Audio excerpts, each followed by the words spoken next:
Liquor ధరల పెంపు అంటూ చర్చలు కొనసాగుతాయన్న బెవరేజెస్ కంపెనీస్, అట్లే కొత్త కంపెనీల ఎంపికపై ప్రభుత్వం సమీక్ష, రూల్స్ పాటించక కంపెనీల ఎంపిక అంటూ తెలంగాణలో మందుబాబులకు మరోసారి షాక్ తగలనుంది. తలిగిరువా ఇంకా తలిగిరు ఇంకెన్ని తలిగిస్తారు? ఆల్రెడీ బీర్ల మీద ఎంత పెరిగింది వంశీ? 20 రూపాయలు 30 రూపాయలు కదా. ఒక్క బీర్ మీద 30 రూపాయలు పెంచిరా. 150 రూపాయలు ఉన్నటువంటి బీరు 180 రూపాయలు అయ్యింది. ఈ ఎండాకాలం చూసి మంచి మోకా చూసి దెబ్బ పెట్టారు కరెక్ట్గా. పిల్లగాళ్ళు అయితే మస్తు బాధపడుతున్నారు. నాతో మస్తు మంది చెప్పారు, అన్న ఏందన్నా ఇది గింతగానం పెంచుతారా అన్న, గింత పెంచితే నువ్వు మాట్లాడవన్నా నా మీద సెటైర్లు వేస్తారు. కొంతమంది తమ్ముళ్ళు కలిసిన వాళ్ళు, అన్న నువ్వు అందరి కోసం అడుగుతావు, రైతుల కోసానికి మాట్లాడుతావు, ప్రజల కోసం మాట్లాడుతావు, అన్నీ మాట్లాడుతావు, మేము ప్రజలం కాదా, మాకు హక్కులు లేవా, మేము ప్రజలం ట్యాక్సులు కడతలేమా, మా అంత ట్యాక్స్ కట్టేటో నొక్కొని చూపెట్టన్న, బరాబర్ ట్యాక్స్ కట్టో నొక్కొని చూపెట్టన్న అంటారు. తమ్ముళ్ళు బాధపడతారు. 150 రూపాయలు ఉన్నదాన్ని ఒకేసారి గంతగానం పెంచితే ఏంది ఇది? 20%, 10% పెంచినా అయిపోవు, ఇంకో 15 రూపాయలు పెరుగుతుండే. కానీ 20% పెంచిరా. 20% పెంచితే బీర్ల మీద ఒక్కడు మాట్లాడు ఈ రాష్ట్రంలో అని వాళ్ళు బాధపడ్డారు. నేను అప్పటికీ చెప్తూనే ఉన్నా, అరే తమ్ముళ్ళు బాధపడతా ఉన్నారు, గంతగానం రేట్లు పెంచితే అది మళ్ళీ పైసలు ఎడికెళ్ళిపోతున్నాయంటే మళ్ళీ మీరు ఇచ్చే దాంట్లోకెళ్ళి మీరు ఇప్పుడు పెన్షన్లు అంటారు, లేకపోతే ఇంకోటి అంటారు, ఏదో ఒకటి ఇస్తారు, మళ్ళీ వెనకకెళ్ళి ఇళ్ళకెళ్ళి తీస్తూ ఉన్నారు. వాళ్ళు కూడా అదే చెప్తా ఉన్నారు, అన్న ఎటువంటి మళ్ళీ గాలికే అర్థం కాదు ట్యాక్సులు, మరి అదేదో చూసి పెట్టచ్చు కదా మాకు అని చెప్పి అంటా ఉన్నారు. సో మళ్ళీ పెంచడానికి సిద్ధం అయిపోయినారు. మళ్ళీ ఇప్పుడు ఈసారి దేని మీద వేస్తారనేది ఇక్కడ వారుతుంది. తాజాగా లిక్కర్ ధరలు సైతం పెంచేందుకు సన్నద్ధమవుతున్నారని కథం తెలుస్తోంది. ఆ దిశగా బెవరేజెస్ ప్రతినిధులతో ప్రభుత్వం చర్చలు జరుపుతున్నట్లుగా సమాచారం. కానీ ఎక్సైజ్ అధికారులు మాత్రం ధరల పెంపు అంశాన్ని అధికారికంగా ధృవీకరించడం లేదు. ప్రస్తుతం కొత్త మద్యం సరఫరా కంపెనీల ఎంపికపై సమీక్ష చేస్తున్నట్లు ఎక్సైజ్ అధికారులు తెలుపుతున్నారు. వచ్చే వారం రోజుల్లో ఈ విషయంపై స్పష్టత రానట్టు తెలుస్తుంది. చీప్ లిక్కర్ మినహా 500 కంటే ఎక్కువ ఉన్న ప్రతి మద్యం బాటిల్ ధరలు పెంచనున్నట్టు తెలుస్తుంది. లిక్కర్ బాటిల్పై కనీసం 10 నుంచి 15% కథం అయిపోయి. ఫర్ సపోజ్ 10 నుంచి 15% ధరలు పెంచాలని ప్రభుత్వం భావిస్తోందంటూ ఇక 10% పెరిగినా కూడా 1500 రూపాయలు ఉన్న బాటిల్ 150 రూపాయలు పెరుగుతుంది. లిక్కర్ బాటిల్ 2000 రూపాయలు ఉన్న ఏదన్నా స్కాచ్ బాటిల్ ఈజీగా 10% కానీ 15% అంటే 200-300 రూపాయలు పెరుగుతుంది. ఎందుకు ఇంతగానం పెంచుతారో నాకైతే అర్థమవుతలేదు. ఎట్లాగిట్లా కరెక్ట్గా ట్యాక్స్ కడుతున్నారని ఆయనతో వీళ్ళనే కథం పట్టించినట్టుగా అనిపిస్తూ ఉంది తప్ప ఎక్కడ కూడా మందుబాబుల మీద ప్రేమ అయితే లేదు. ఇక లివర్లు మనమే ఖరాబ్ చేసుకోవాలి, ఆరోగ్యాలు మనమే ఖరాబ్ చేసుకోవాలి, జేబులు కూడా మనమే ఖరాబ్ చేసుకోవాలి, మన జేబులో కొట్టాలి వీళ్ళు. మన అంటే నేను చెప్పేది తమ్ముళ్ళ గురించి. నన్ను ఎవరైతే అడిగిన తమ్ముళ్ళు ఉన్నారో ఆ తమ్ముళ్ళ కోసానికి చెప్తా ఉన్నా.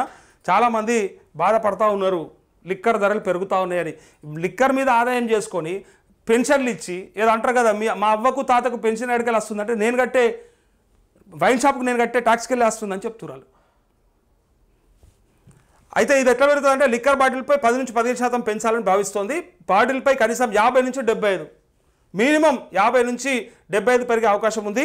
అధికారులతో సమీక్ష జరిపిన నిర్ణయం అనంతరం ధరలపై పెంపు ప్రభుత్వం తుది నిర్ణయం తీసుకుంటుందని, ఆ తర్వాత అధికారికంగా ప్రకటన వెలువడే అవకాశం ఉందని తెలుస్తోంది.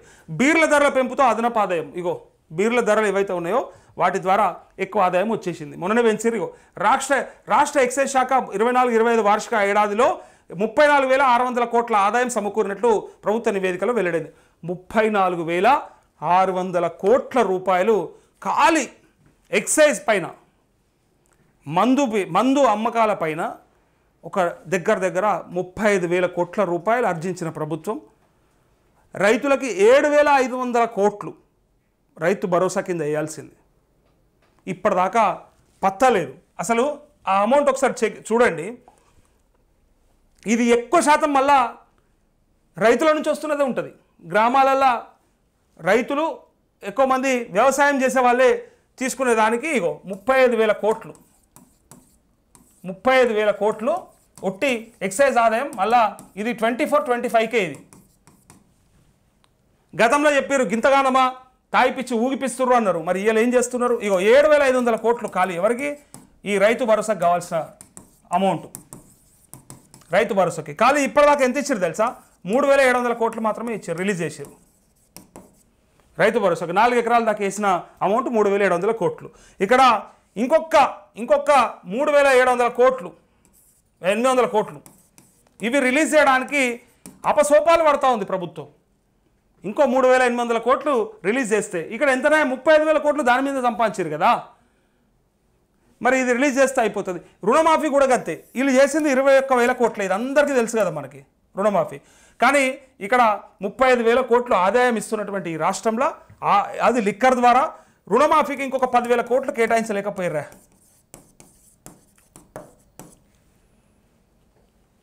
ఇక్కడ మూడంతల ఆదాయం, మూడంతలు కాదు 4 అంతలు ఇదైతే.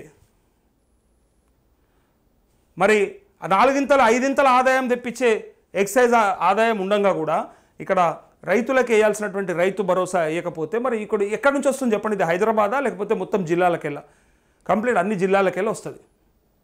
ఈ ఆదాయంలో ఈ ట్యాక్స్ల అంటే మీరు ఈ ఏదైతే ఎక్సైజ్ ద్వారా తీసుకుంటున్నారో ఈ ఆదాయంలో మరి రైతుల పాత్ర కానీ రైతులది కానీ ఏం లేదా? వ్యవసాయ కుటుంబాలది ఏం లేదా? తిరిగి మీరు వీళ్ళకి పెట్టడానికి కూడా ఇన్నిసార్లు ఆలోచిస్తూ ఉన్నారు. ఇన్నిసార్లు ఇద్దామా వద్దా, ఇస్తుమా ఇయ్యొద్దా, ఎప్పుడు ఇద్దాము అది లెక్క లేదు, పత్రం లేదు, ఏ టైంకి వస్తుంది కూడా ఎవరికి తెలియదు. ఎక్సైజ్ ఆదాయం ఇంతగానం ఉన్నది ఈ రాష్ట్రానికి. విపరీతంగా బెల్ట్ షాపులు, ఎక్కడికక్కడ మందు దొరకని జాగలేదు. ఇప్పుడు వాళ్ళు రాగానే బెల్ట్ షాప్ తీసేస్తామని చెప్పారు, ఒక్క బెల్ట్ షాప్ కూడా ఉండదని చెప్పారు. ఎక్కడ పోయింది అది? ఇలా బీర్ల అమ్మకాలు 3% తగ్గగా లిక్కర్ అమ్మకాలు మాత్రం 2% పెరిగినట్టు ఎక్సైజ్ శాఖ తెలిపింది. 2024-25 వార్షిక సంవత్సరంలో 531 లక్షల కాటన్ బీర్లు అమ్మకాలు జరిగినట్టు పేర్కొందంటూ ఈ 531 లక్షల కాటన్లు, ఒక కాటన్కి ఎన్ని 12-24 12 బీర్లు 12-24 ఒక్క కాటన్కు 12 బీర్లు ఉండగా 531 లక్షల కాటన్ బీర్లు అమ్మకాలు జరిగినట్టు పేర్కొంది. 2025-26 వార్షిక సంవత్సరంలో కూడా ఇదే విధంగా అమ్మకాలు జరిగిన 1,500 నుంచి 2,000 కోట్లు అదనపు రాబడి వస్తుందని ఎక్సైజ్ శాఖ అంచనా వేస్తోంది. రాష్ట్రంలో రోజుకు 100 కోట్ల విలువ చేసే లిక్కర్ అమ్ముడుపోతుందట. ఇక అందులో బీర్ ఎంత పోతుందో తెలుసా మీకు? 100 కోట్లు లిక్కర్ అమ్ముడుపోతుందట. అలా బీరు ఎంత పోతుందో ఒకసారి చూడురి. దాన్ని బట్టి వాళ్ళు పెంచిన ఆ 30 రూపాయలతోని ఎంత లాభం చేసుకుంటారో చూడండి. మాత్రం సగటున రోజుకు 50 కోట్ల అదనంగా వస్తుందని ఆ శాఖ గణాంకాలు స్పష్టం చేశాయి. అదనంగా 50 కోట్లు వస్తుందట. సో మందుబాబులపై మరో భారం, ఈ భారం వేసేస్తారు. ఇక మందుబాబులను ఆగం చేయనికే ఉన్నారు. మహేష్ కుమార్ గారు ఒక మాట అంటా ఉండు, పిసిసి ప్రెసిడెంట్, మీ హయాంలో కొన్నట్టే ఇప్పుడు కొంటవా? కొత్త ప్రభాకర్ రెడ్డి వ్యాఖ్యలను సమర్థించేందుకు కేటీఆర్కు సిగ్గుండాలి. పిసిసి చీఫ్ మహేష్ గౌడ్, ఇదేమైనా పశువుల సంత అనుకుంటున్నావా? ఎవరి హయాంలో భూములు అమ్మారో చర్చకు సిద్ధమా అని సవాల్. కవిత రౌడీ కాదు ఘరానా రౌడీ అని విమర్శ అంటూ ఇక్కడ ఎమ్మెల్యే కొత్త ప్రభాకర్ రెడ్డి వ్యాఖ్యలను ఎట్లా సమర్థిస్తామని బీఆర్ఎస్ వర్కింగ్ ప్రెసిడెంట్ కేటీఆర్పై పిసిసి చీఫ్ మహేష్ కుమార్ గౌడ్ మండిపడ్డారు. అలాంటి మాటలు అంటున్నందుకు నీకు సిగ్గుందా? కొత్త ప్రభాకర్ రెడ్డి మందలించాల్సింది పోయి సమర్థిస్తావా? నువ్వేమైనా మాఫియాను నడుపుతున్నావా? కాంట్రాక్టర్లతో కలిపి ప్రభుత్వాన్ని కూల్స్తా అంటావా? మీ ప్రభుత్వ హయాంలో ఎమ్మెల్యేలను కొనుగోలు చేసినట్టు ఇప్పుడు చేయాలని అనుకుంటున్నావా అని, ఇదేమైనా పశువుల సంత అనుకుంటున్నావా అని ఫైర్ అయ్యారంటూ ఈయన అంటా ఉన్నాడు. ఓకే, కానీ ఇప్పుడు మొన్న పార్టీ మారిన 10 మంది ఎమ్మెల్యేల పరిస్థితి ఏంది? వాళ్ళు అభివృద్ధి చేసుకుందామని వచ్చిర్రా, అభివృద్ధి చేస్తారని వచ్చిండ్రా, లేదంటే మొత్తం ఎల్పీని విలీనం చేసుకుర్రా? ఇప్పుడు ఆ 10 మంది కూడా ఉత్తగొచ్చిన వాళ్ళే కదా. ఈ రాజకీయ నాయకులకి సిగ్గుండదు, ఏముండదు. ఉన్నట్టు చెప్పాలంటే సిగ్గుశరం లేని బతుకులే. చేసేటి ఏమో గిట్లుంటాయి, చెప్పేటప్పుడు మాత్రం నీతులు చెప్తారు. మరి వీళ్ళు ఉన్నప్పుడు చేయలేదా? అసలు వైఎస్ రాజశేఖర రెడ్డి ఉన్నప్పుడే ఎమ్మెల్యేలు మారినారు కదా బీఆర్ఎస్లకించి, మర్చిపోయినారు. వైఎస్ఆర్ పరిపాలనలో బీఆర్ఎస్ నుంచి ఎమ్మెల్యేలు ఎంతమంది చేరినారు అప్పుడు? ఆ తర్వాత మళ్ళీ కేసీఆర్ చేసిన పనేంటిదే? మళ్ళీ మొన్న రేవంత్ రెడ్డి చేసిన పనేందే? సంవత్సరం కింద రాళ్లతో కొట్టి సంపమంటివి కదా. ఎవరన్నా ఒక పార్టీ మీద ఒక బీఫామ్ మీద గెలిచి ఇంకొక పార్టీలకు వస్తే మరి ఇలా ఆ 10 మందిని మీరు ఎట్లా చేర్చుకున్నారు? పోనీ కొన్నరా అంటే మరి మీరు అది చెప్పాలి. కొనలేదా మరి వాళ్ళని? పశువుల సంతల పశువులు లెక్క అనుకోవద్దా మరి వాళ్ళని?